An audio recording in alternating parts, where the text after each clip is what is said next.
भवानीपाटଣା निर्वाचन मंडली अंतर्गत भवानीपाटଣା ब्लॉक बोर्डा पंचायत फाप्सीगाँ ठारे स्थानीय आदिवासी एवं युवक मानक एक बैठक अनुष्ठित हो जाइछि। एही बैठक में राज्य युवा वरिष्ठ उपसभापति मंटू नायक जोगदे आम ओडिशा नवीन ओडिशा योजना रे प्रत्येक पंचायत को 50 लाख टंका अनुदान देइथिबारु माननीय मुख्यमंत्री श्री नवीन पट्टनायक एवं 5T अध्यक्ष श्री VK पांड्यान को धन्यवाद जणाइथिले।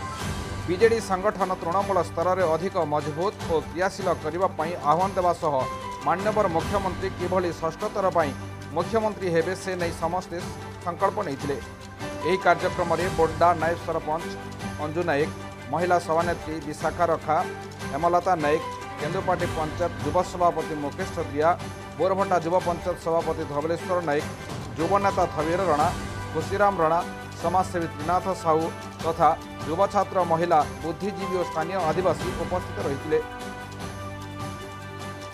स्टेट ब्यूरो चीफ नूरपराज साहू का रिपोर्ट, नीलचक्र टीवी।